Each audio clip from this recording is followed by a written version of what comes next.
Hey guys, so I saw a movie the other day. It was called A Little Princess, and it's a movie that I saw when I was a kid. It's based on a book by the writer Francis Hodgson Burnett, who also wrote The Secret Garden, which is another film that I saw when I was a kid. And I actually really liked The Secret Garden when I was little, and this movie too. And I actually always confuse the two because there's, definitely similarities. A little girl is passionate about something, but she's separated from her family, and then she has to go to a big house where she's kind of alone, but she makes friends, and she kind of escapes into fantasy. So there's definitely big similarities between the two stories. And yeah, I very often confuse the two. But I rewatched Secret Garden not very long ago. It's beautiful, great movie. So I thought I might as well watch this one, set the record straight. This movie is not as good as Secret Garden, but it's not bad. It's not bad at all.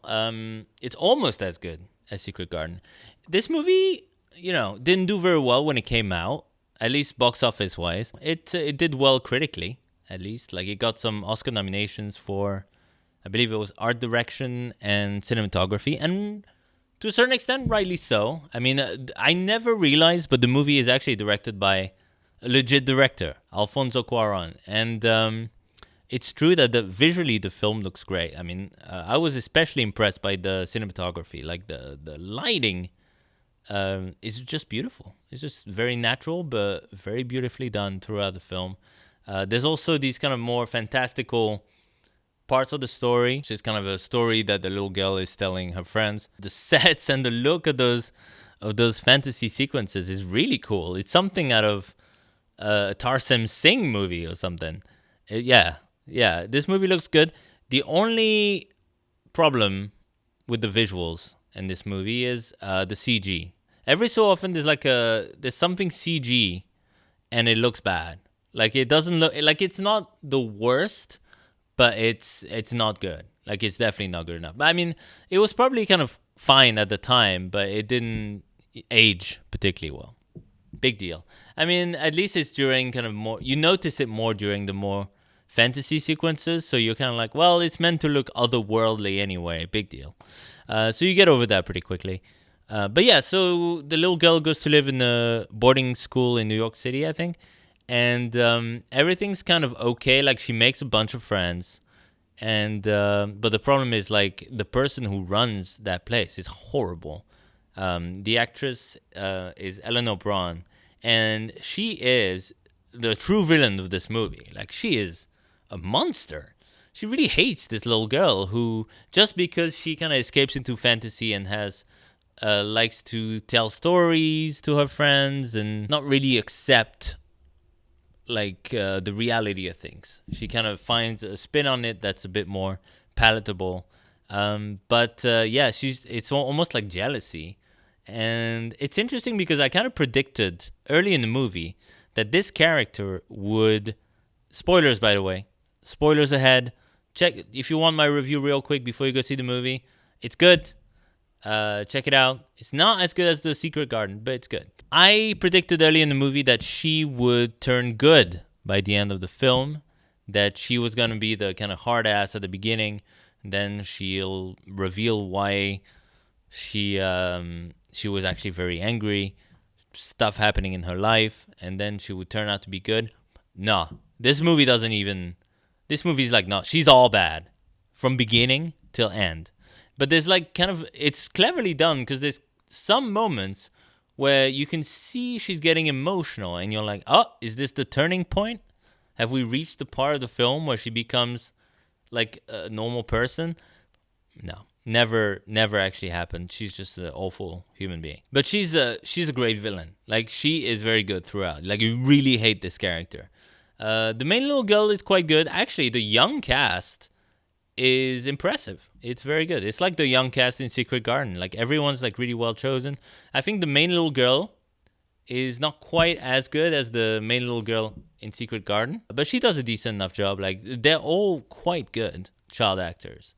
So that's a plus, because if you watch a kids movie and the kids can't act, it's a nightmare. You've entered a cinematic nightmare. Not the case here. Everyone's pretty good. There's a girl who's like a servant girl. Um, that the main little girl wants to be friends with her, but like she's not allowed for whatever reason. It's racism, obviously. She kind of welcomes her in a group of friends, and they become very close. She was very good. Yeah, all the kids did a really good job in this movie. This story is pretty rough for the main character. You know, it's an innocent little girl.